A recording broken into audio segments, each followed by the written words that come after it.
Salesforce. Today I'll talk around trigger on off mechanism.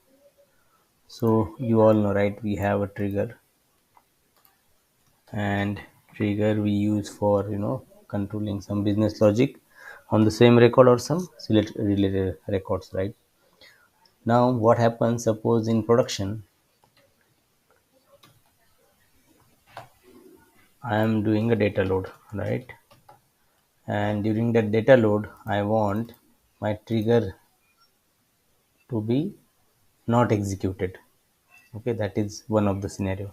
So to handle this scenario we have one option, that is there is something called trigger active inactive, right? So if you go to any trigger and you see here, you can set the trigger to active or inactive.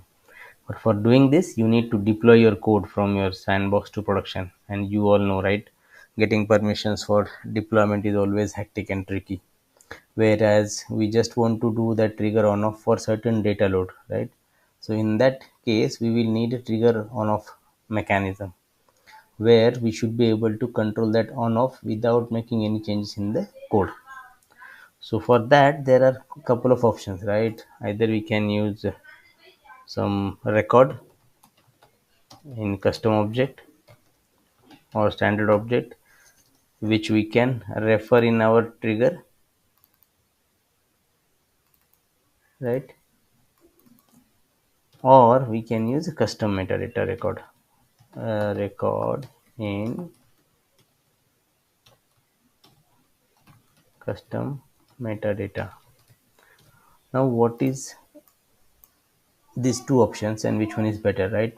If we create a record in custom object or standard object, when we query that record it will count towards SQL limit, right? Whereas if you use a custom metadata it uses a cache memory, right? No SQL count. And that is where you all know, right, in Salesforce we have to be very careful about using any of the limits. So to avoid that limits, and custom metadata admin can very easily go and change the setting. So what we need to do in our trigger, we need to refer to this record, right? And in that record you can put a flag, say true or false. If it is false, don't execute the logic. If it is true, execute the logic. That kind of mechanism you can implement. So let's see the code. So if you see here, I have this class, and this class method get trigger execute value. I'm into the trigger of account. I'm passing this parameter as account. Now I have created a common method wherein what this method is doing, it is taking the name of the object, it is querying a custom metadata. Okay, what it is doing, it is querying the custom metadata mdt underscore underscore mdt, right? And it is passing that API name as this object name.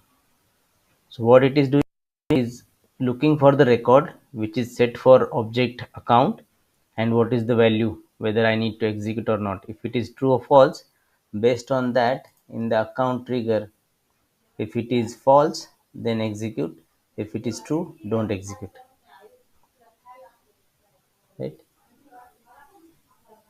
Or if it is true then execute, if it is false don't execute. So that's the way, because there is no not operator.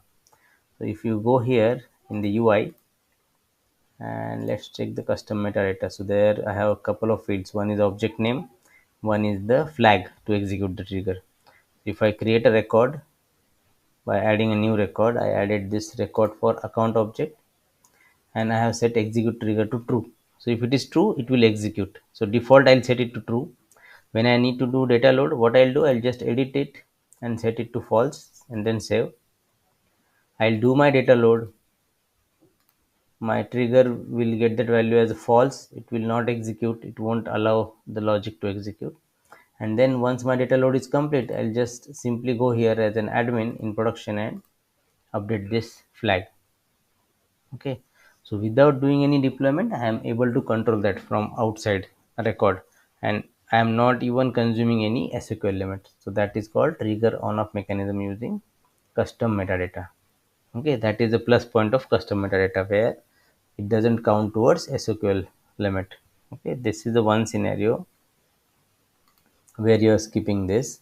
The other one is, at times what happens is, like suppose you are into the account trigger, you went inside the logic, and from this context your trigger goes to some other object, and from there that other object you are again doing something on the same account object, so it will again come here.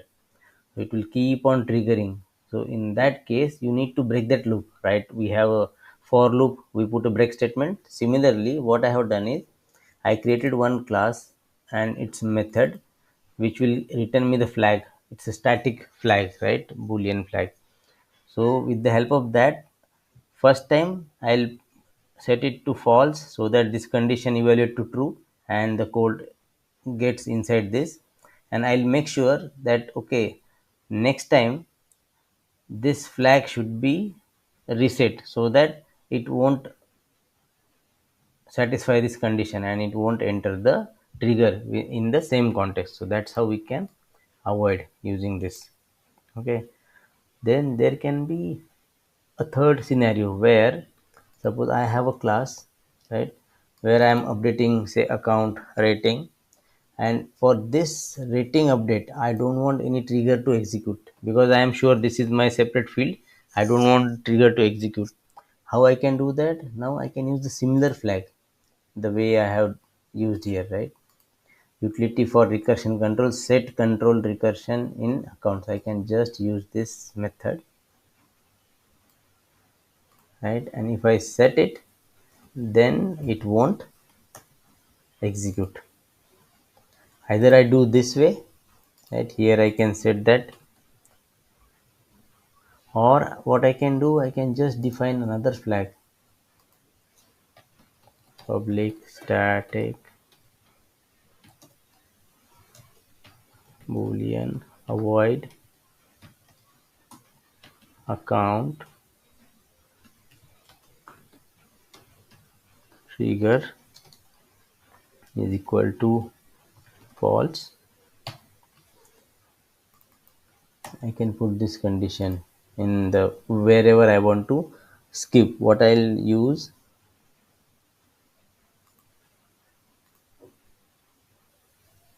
say I want to skip only particular event, say before update. So that what I'll do, I'll just put a condition. This is my class. This is the variable. I'll put if not this, then execute this,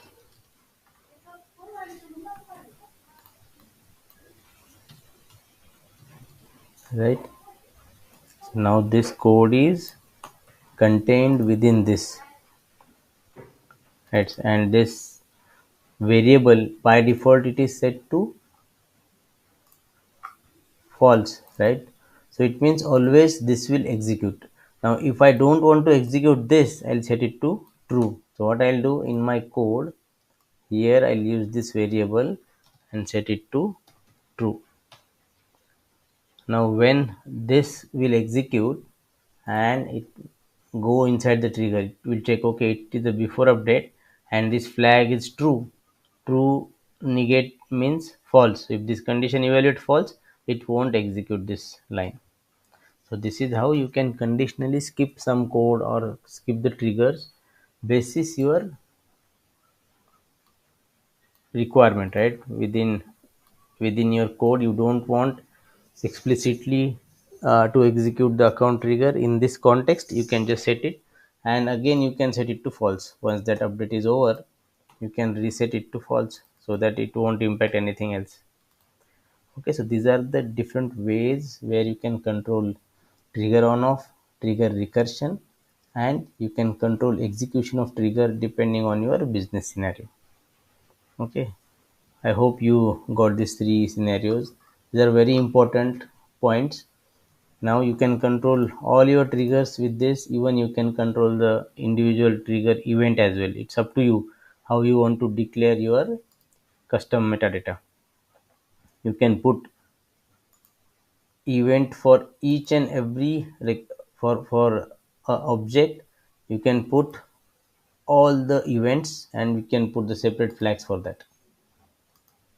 If I go here, right now we are just putting account and execute trigger. Here you can put multiple fields, account or multiple checkboxes, execute before update trigger, execute before after update trigger, execute before insert, execute after or before delete. All those things you can declare all the flags, and accordingly you can utilize for each object. You can declare it here. Hope this is useful. We'll see you in the next session. Till then, thank you.